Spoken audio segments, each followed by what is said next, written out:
지금 시세가 참 미쳤구나라는 생각도 들지만 이 집을 빨리 팔고 나간 사람은 얼마나 배 아플까 라는 생각도 좀 하고요. 제가 들어올 수 있는 기회를 주신 그분 지금 땅 치고 후회하고 있을 거예요. 내가 왜 그랬을까 이러면서. 오늘은 새로운 게스트분을 모셨는데 여기 남중구 변호사님은 하도 많이 나오셔가지고 설명이 필요 없을 것 같고 제가 형한테 원장님이라고 부른 적이 없어서 좀 어색하긴 한데 성형외과 원장님이신데 제 친한 친구의 친형이에요. 부동산 얘기를 하려고 모셨는데 부동산 탕승기에 3주택, 4주택씩 사가지고 어마어마한 차익을 남긴 그런 분도 계시지만 형은 정말 실거주 목적으로 1주택에서 점핑하면서 환상적인 테크트리를 탔거든요. 그거에 대해서 얘기를 좀 하면서 부동산 시장에 대해서 얘기를 좀 해보려고 합니다. 안녕하십니까. 저는 신사역에 개업하고 있는 이하나 원장이라고 합니다. 지금 아리파하게 살고 계시죠? 전국에서 제일 평당 가격이 비싼 아파트에 살고 계신데 그 과정을 좀 설명을 좀 해주시면 좋을 것 같아요. 울산에서 올라와서 서울에서 계속 살다가 내 집은 하나가 꼭 있어야 되겠다. 주거의 안정은 반드시 필요하다라고 생각을 하고 2003년도부터 돈을 벌기 시작했는데 적금을 모았고 운 좋게 리센츠라는 아파트 2단지에 재개발이 되면서 분양에 성공을 했죠. 사실 될 사람은 뭘 해도 된다는 열심히 모은 돈으로 불입을 하고 사실 그때부터 영끌이었어요. 대출 이자를 갚아가면서 실례되는 질문이지만 네. 그때 분양을 얼마에 받으셨어요? 정확하게 기억은 안 나지만 4억대로 기억하고 있어요. 제가 오늘 실거래가를 보고 왔는데 17억이 됐더라고요. 네.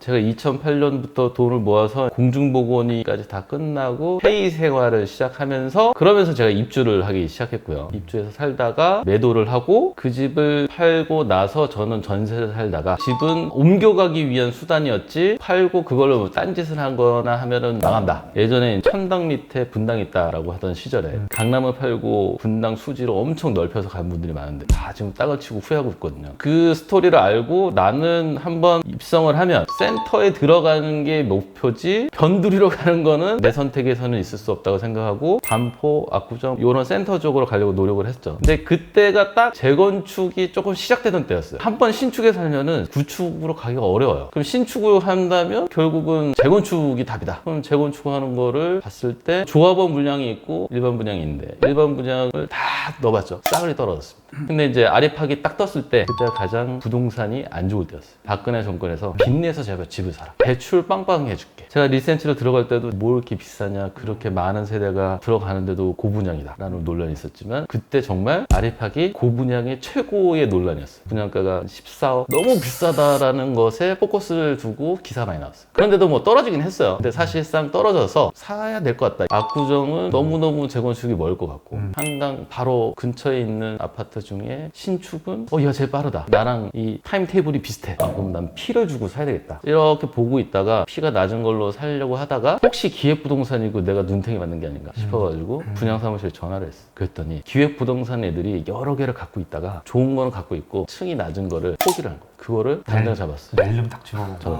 분양엔 떨어졌으나 분양이 된 것 같은. 그러면 여기서 궁금한 게 지금 시점에서 봤을 때는 야 아리팍 14? 우와 미친 거 아니야? 30억이 넘는 아파트인데? 이러면서 그때로 돌아가면 나도 할 수 있어라고 하지만 실제 그때 조합원들 중에 분양을 포기한 사람도 있었어요. 나 이제 안 올라 이러면서 포기한 사람들이 생각보다 많았어요. 기회는 균등하게 있었는데 시장은 보는 눈이라든가 형도 사실 그랬잖아요. 이렇게 많이 오를 줄 몰랐다 그랬잖아요. 알았으면은 두 채 샀겠죠. 그렇죠.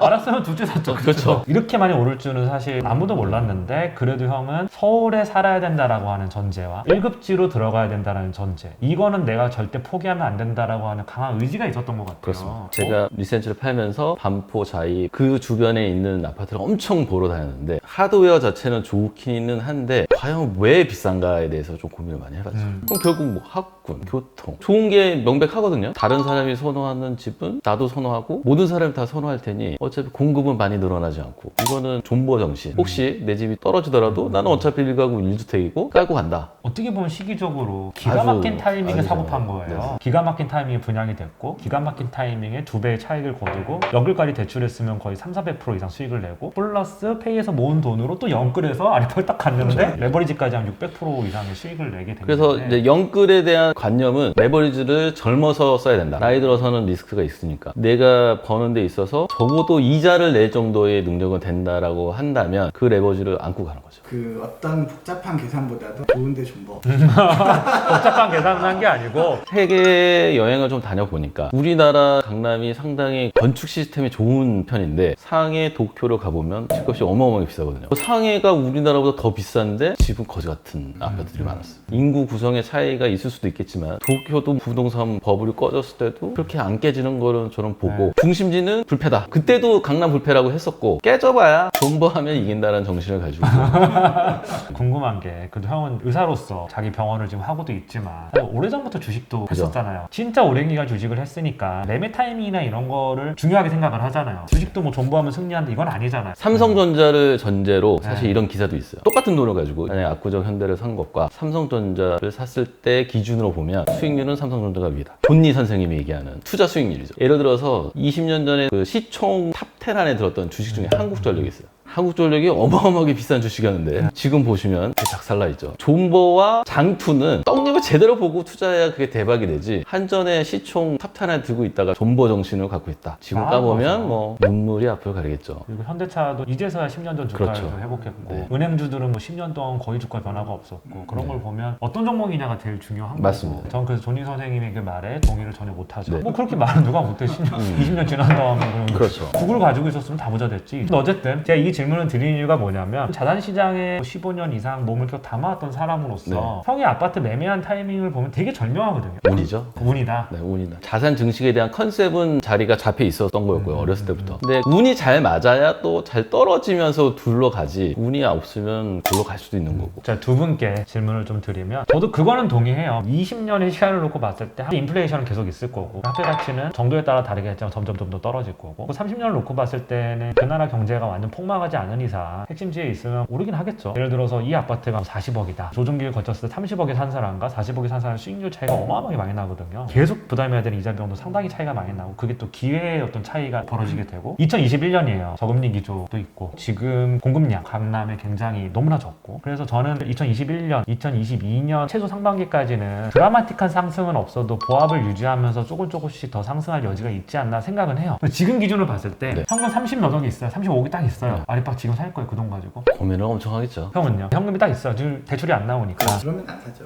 아, 안 산다. 저희 조그만 집에서 만족하고 살 거예요. 지금 뭐 저금리도 워낙 좋고 또 돈이 필요한 데도 많고 조금만 뒤져보면 높은 이율을 주는 데들이 많고 앞으로 더 많아질 거예요. 돈이 풀리는 거하고 필요한 사람들한테 돈을 가는 건 다르거든요. 필요한 사람들한테는 점점 더 돈이 안 갈 거고 그걸 위해서 어떤 금융이 더 발달하지 않을까. 더 금리도 이제 올라가고 다 알지만 주식도 이 기조대로 가면 실적이 별로 안 좋아도 계속해서 이제 날아갈 것 같은 그런 예감이 들거든요. 제가 두 분의 말을 들어보니까 문득 이런 생각이 지금 들어요. 두 분은 어떻게 보면 2016년부터 지금까지 자산시장이 폭등하는 그 와중에 되게 적절하게 차를 잘 타서 물론 1주택자는 돈을 번 게 아니긴 해요. 이거 가지고 뭐 그렇죠. 얼마를 벌었니 의미가 사실 없어. 이거 팔고 또 비슷한 동네 집을 가려면 또 이게 힘들어진단 말이에요. 세금만 많이 내고 있고 또 이거 보시는 분들이 너무 그렇게 생각을 안 하셨으면 좋겠는데 어쨌든 두 분은 그래도 이 폭등장에서 굉장히 기차를 잘 타서 막차 탄 거죠. 막 잘 탔는데 그게 너무 좋은 기차였어. 신간센이야. 네. 뭐 두 분 다 이제 특등석을 타서 되게 잘 갔어요. 이 자산시장 폭등기에 내일 마련에 대한 어떤 박탈감이라든가 오히려 되게 좋은 집에 낮은 금액으로 들어가서 이 자산시장의 혜택을 좀 받잖아요. 근데 지금 두 분이 하는 말이 고민해보겠다. 그 돈 있으면 안 산다라고 하셨잖아요. 그 얘기를 반대로 뒤집으면 더 이상 여기서 추가 수익이 나는 게 어렵지 않나라고 두 분 다 동의를 하시는 건가요? 수익은 그렇다고 보고 집이 없거나 여유가 있거나 이렇다고 하면 예스가 될 수도 있다. 저는 그렇게 봐요. 오늘의 논의는 굉장히 투자재로서 설명이 되지만 사실 집이 없는 경우에는 최종 소비재이기도 하거든요. 사람들이 돈을 모아서 결국에 뭘 하냐 자기가 살고 싶은 집에 사는 그거로서는 사실 최적이긴 하죠. 근데 그걸 가지고 아니 아직 내가 좀 더 모아야 돼 라고 생각하는 사람이라면 안 살 수도 있지만 그냥 나는 여기서 살고 여기서 나오는 어떤 자산으로서의 안정성 이런 것들을 누리겠다라고 하면 살 수도 있죠. 그러니까 얼마만큼 여유가 있냐에 따라서 좀 달라지겠네요. 투자에 대한 생각이 그걸로 최대 수익률이라고 하면 당연히 안 될 것 같지만 어떤 안정적이고 또 플러스 소비재로서의 그런 거라면 살 수도 있죠. 형은 투자의 관점과 주거의 관점에서 봤을 때 어떤 선택을 하실 것 같아요? 일단은 투자자로서 지금 들어간 거는 수익률은 별로 안 되겠죠. 근데 이제 코로나 때문에 집콕 생활이 늘어나고 집에 대한 욕구가 더 늘어나서 이런 현상이 벌어졌다고도 조금은 얘기할 수 있을 것 같아요. 집에 대한 가치가 계속 올라가는 게 아니라 통화의 가치가 계속 떨어지니까 저도 사실 아래팍으로 들어올 때 아유, 그렇게 비싼 집 그냥 세주고 나는 그냥 편한 데서 좀 살아도 전혀 문제 없을 텐데 라고 생각했는데 와보고 살면 못 나간다는 그 얘기가 딱 느껴집니다. 아, 여기서 질문 포인트 하나. 왜 그런 건가요?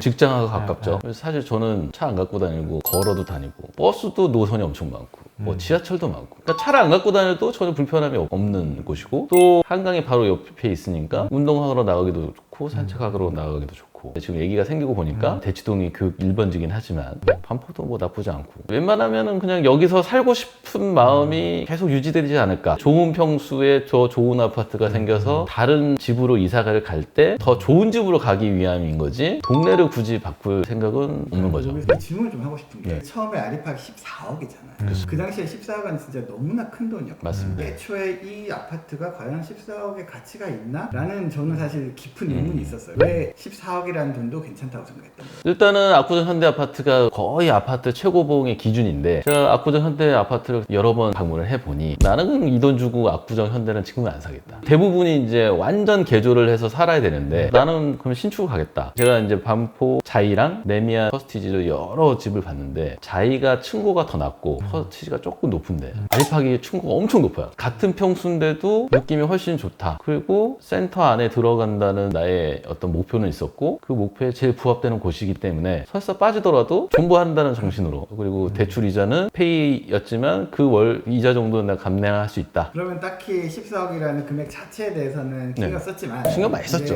네, 어떻게 안 쓸 게 있습니까? 썼지만 그래도 이제 감당할 수 있는 범위 내고 남들이 그렇게 사니까 이 정도는 가치가 있나 보다 생각을 한 거. 그렇죠. 그리고 희소 가치는 확실히 있었다. 일단 입지는 압구정 현대 말고는 여기가 제일 좋았고 그 당시에는 제일 신축이고 형이 만약에 그때 아리팍을 안 샀어요. 예를 들어서 그때 경기도로 좀 갔어요. 그러면 형은 지금 어떤 선택을 할 것 같아요? 만약에 분당에 주거가 좋은 그런 데로 갔다. 아까 얘기했던 천당 밑에 분당이 있었다고 자부했던 그 주민들이 그때만 해도 서울하고 가격차가 좀 났었거든요. 사실 이제 집, 차, 가전 이건 무조건 새 거가 좋잖아요. 근데 나머지는 다 감가가 뚝뚝뚝 떨어지고 내가 살면서 가격이 오를 수 있는 건 사실 집밖에 없다고 봤기 때문에 그냥 가장 좋은 집을 사는 게 가장 좋은 선택이다라는 생각을 가지고 선택을 한 거죠. 심플하지만 정답입니다. 형 시기가 딱 그 시기였어요. 형 시기가 돈을 어느 정도 축적을 해서 집을 살 수 있을 나이였고요. 제 시기는 조금 더 연끌을 하고 조금 더 무리를 하고 조금 여기저기서 더 쥐어짜서 그걸 살 수는 있는 그런 나이였는데 이 폭등기에 제 주변 친구들도 보면 소득하고 전혀 상관이 없어요. 소득하고는 크게 상관없이 인서울을 선택했느냐 아니냐 강북이더라도 뭐 공덕이라든가 이런 데를 선택했느냐 아니냐에 따라서 자산 격차가 너무 많이 벌어져가지고 친구들끼리도 그게 불편해서 얘기를 안 할 정도로 되게 심각한 상황인데 두 분은 앞으로 2021년 전망이라고 하면 너무 쉬울 것 같고 앞으로 전망 어떻게 보세요? 제가 이 질문을 왜 드리냐면 이 영상을 보시는 분들 중에 지금 연 끌면서 해야 되나 말아야 되나 고민하는 분들이 분명히 많을 거라고요. 집이라고 하는 거는 그래도 템포가 주식처럼 뭐 6개월 만에 매도 치고 이럴 수 있는 자산이 아니잖아요. 그리고 제가 이번에도 꼬마 빌딩을 한번 팔아보니까 부동산은 진짜 비유동 자산이에요. 쉽게 팔 수가 없어요. 실제로 부동산은 굉장히 긴 호흡을 보고 가져가야 되는 비유동 자산인데 집은 최소 저는 5년에서 10년은 보고 가져가야 되는 자산이라고 생각을 하거든요. 그래서 2025년이나 26년 정도까지는 서울의 집값이 이렇게 움직일 것 같다라는 생각 그리고 보유세까지 감안을 해서 판단을 해야 되지 않느냐 생각을 하거든요. 그래서 이제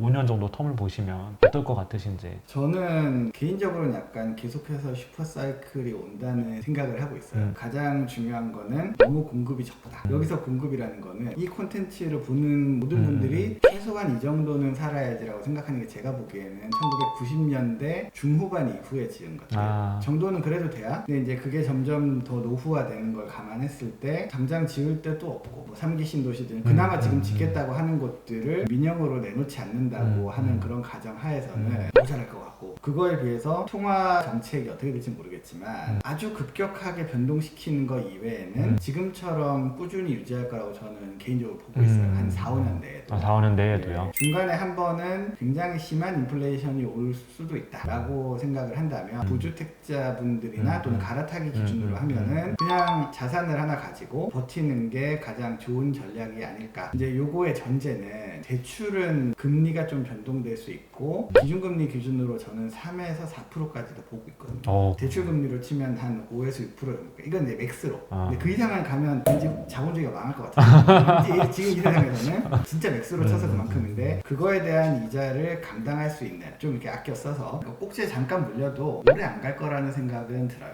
저는 앞으로 뭐 연립이니 빌라니 이런 데들하고 가격 격차가 더 많이 벌어질 거라고 보는데 개인적으로 아파트라는 것이 가진 이 커뮤니티로서의 효과 이런 것이 점점 더 부각될 거다. 지금도 이미 너무 심한데 점점 더 부각되고 그것이 약간 신분처럼 비춰질 수도 있는 어쨌든 그런 네트워크 효과나 이런 것들이 계속 벌어질 수가 있어서 아파트를 만약에 산다면 그냥 사도 괜찮지 않을까. 형은 어떻게 보세요? 5년 정도 호흡을 보면. 비트코인은 왜 이렇게 잘 갈까요? 그거에 비교를 한다면 비트코인은 결국 통화 발행량이 딱 정해져 있죠. 강남도 지금 거의 정해져 있다고 볼 수도 있는 거거든요. 정부에서 재건축 절대 안 돼. 쥐어짜고 있고 수요는 계속 있고 통화는 늘어나고 있고 집에 대한 열망은 더 높아지는 상황이라면 조정이 안 올 것 같은데. 조정 없이 그냥 갈 거다. 얕은 조정은 있을 수 있는데 저도 이제 분양받아서 엄청 일찍 들어왔거든요. 그리고 계속 살고 있는데 이제 등락이 좀 있죠. 지금 시세가 참 미쳤구나라는 생각도 들지만 이 집을 빨리 팔고 나간 사람은 얼마나 배 아플까 라는 생각도 좀 하고요. 제가 들어올 수 있는 기회를 주신 그분 지금 땅 치고 후회하고 있을 거예요. 내가 왜 그랬을까 이러면서. 그래서 저는 여력이 된다면 저 같은 생각을 가지시는 게 더 좋지 않을까. 물론 개인적 의견입니다. 근데 여기 조금 더 보태면 예전부터 부동산 콘텐츠를 하면 하고 싶은 얘기가 있었는데 집값이 오르는 그래프만 보면 어마무지해 보이지만 네. 사실은 급여가 올라가는 것도 만만치 않거든요. 저보다 먼저 사셨지만 14년, 15년, 16년, 17년에는 돈을 어느 정도 버는 분들이 지금 다 살 수 있어요. 갭이 그렇죠. 기껏해야 1억 5천, 2억, 3억. 그러니까 강남이 그때 4억인가? 그때는 갭투자하면 다 샀죠. 그 정도요. 그때 대출 여력까지 감안하면 강남도 옆구리에서 살 수 있는 사람들이 엄청 많았어요. 그 심리적인 것 때문에 이제 하지 않으셨던 것 뿐인데 혹시 지금 이제 기회를 놓쳤고 도저히 용기가 안 난다고 해도 어느 정도 시기가 되면 제가 보기에는 5년 이후 자기 어떤 급여와 부동산의 가격과 또 대출 정책이라든지 이런 것들이 변화가 돼서 살 수 있는 시기가 반드시 온다. 97년 IMF 이후에 우리나라에 보면은 2번인가 기회가 있었거든요. 등락하는 거 말고 서서히 전세값이 계속 올라가고 집값은 계속 이제 안정화되거나 떨어지고 이렇게 되면서 어느 순간 만나는 데들이 있거든요. 네. 그때 할 수 있는 것도 괜찮을 것 같다. 너무 지금 급하게 하기보다는 어떤 결심과 말씀드렸던 이자 정도 감안하는 그게 되면은 저는 그게 좋을 것 같은데. 두 분의 지금 말씀의 전제는 센터에 구입했을 때를 전제로 하는 것 같은데 센터는 일단 대출이 안 나오는 상황에서 캐시가 일단 30억 이상이 필요하고 최소 25억 이상이 필요해서 이건 사실 대부분의 사람들이 공감을 좀 못할 수도 있을 것 그죠. 같아요. 고급 아파트 얘기는 아니었고. 아니 뭐 아리팡만 해도 뭐 근데 이제 고급 아파트의 기준을 보시면 9억입니다. 아 그건 네. 이거 정부가 잡는 네, 거고.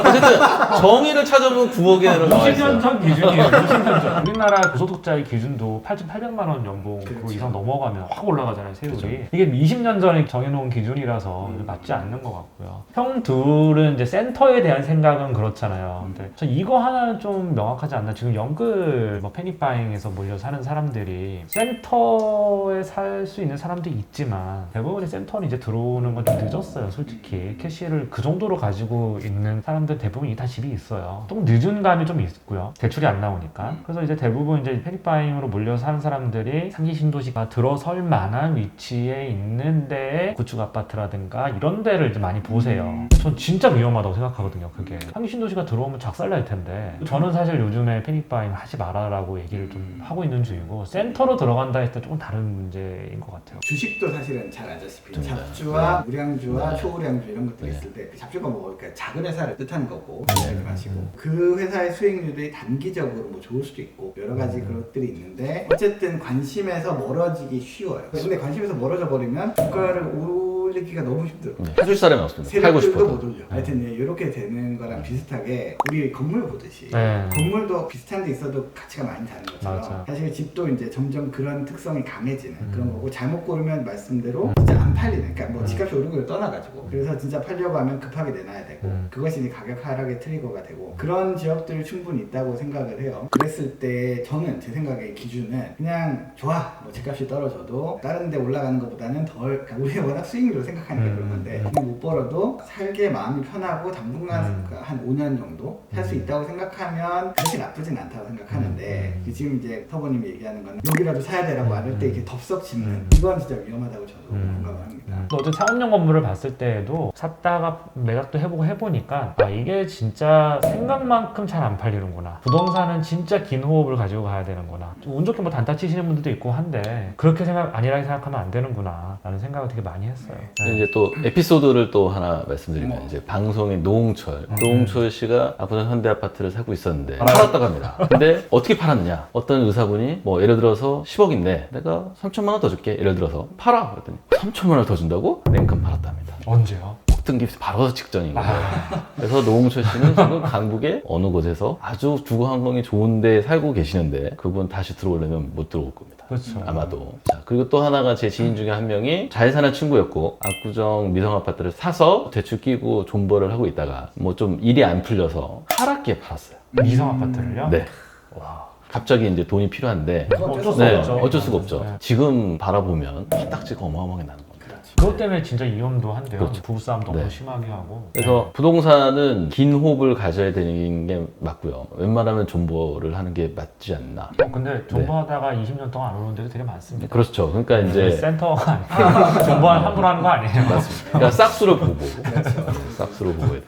저희가 오늘 이런저런 얘기를 이제 형과 형의 사례를 가지고 이제 얘기를 좀 나눠봤는데 부동산 때문에 고민 많으신 분들 많을 것 같아요. 근데 사실 이게 어쨌든 우리가 또 자본주의 사회고 사람마다 이제 부의 어떤 격차가 날 수밖에 없는 사회에 살고 있으니까 우리가 부동산이 어쩌고저쩌고 얘기를 해도 제가 아는 분들 중에서 진짜 뭐 소득이 좀 되게 많으신 분들은 신경도 안 써요. 뭐 아파트가 오르는 거 신경들도 안 쓰시는 분들도 많고 아예 집을 안 사시다가 너무 짜증이 난다고 그냥 한 70억 주고 사시고 그런 분들도 있고 근데 그런 분들은 기본적으로 연소득이 워낙 많으신 분들이어서 여기 논의 대상은 또 아닌 것 같고 근데 일반적으로 봤을 때 제 와이프 친구들도 다 의사들이니까 의사들이 보통 일반 사람보다 그 나이 때 벌 수 있는 소득보다 훨씬 높잖아요. 페이를 해도 뭐 세후로 최소 1000 이상은 다 보장이 되는 직업이잖아요. 다 그런 건 아닙니다만. 거의 다 그렇죠. 네. 거의 다. 제 주변에서 1000 밑으로 받는 의사는 거의 본 적은 없으니까. 이런 얘기하면 또 의사들이 공격할 수도 있는데. 그러니까 그래서 얘기하는 겁니다. 이런 거 다 생각하면 방송을 못해. 이제 제 와이프 사례만 봐도 제 와이프는 저보다 나이가 훨씬 어리니까 이제 아직 집 살 시기는 안 됐지만 부부 의사 정도 되면 소득이 되게 높거든요. 거의 세후로 2,500 이상은 거의 벌거든요. 세후로 2,500 이상 벌려면 세전소득으로 보면 연봉 4억이 넘어요. 4억, 5억 정도 되는 소득이에요. 그 애들도 집을 못 사요 지금. 엄두도 못 내고 있어요. 서울에 들어올 엄두를 못 내요. 이게 정상적인 사회인가? 형이 아까 이제 소득이 되게 많이 늘어났다고 하셨는데 2020년 통계에서는 가점수 소득이 떨어졌어요. 저희 나라가. 서울의 GDP랑 이제 1인당 소득이 계속 늘어난 건 맞아요. 2009년부터 19년까지 늘어난 건 맞는데 20년이 떨어졌어요. 오히려. 이야,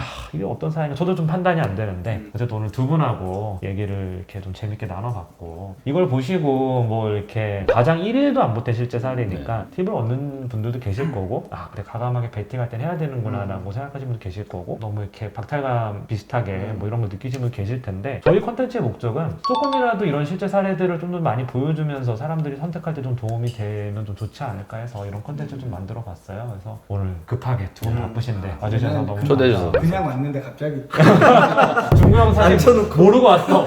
오늘 밥 먹는 거지? 이따 오세요. 그러고 피자 시켰어요.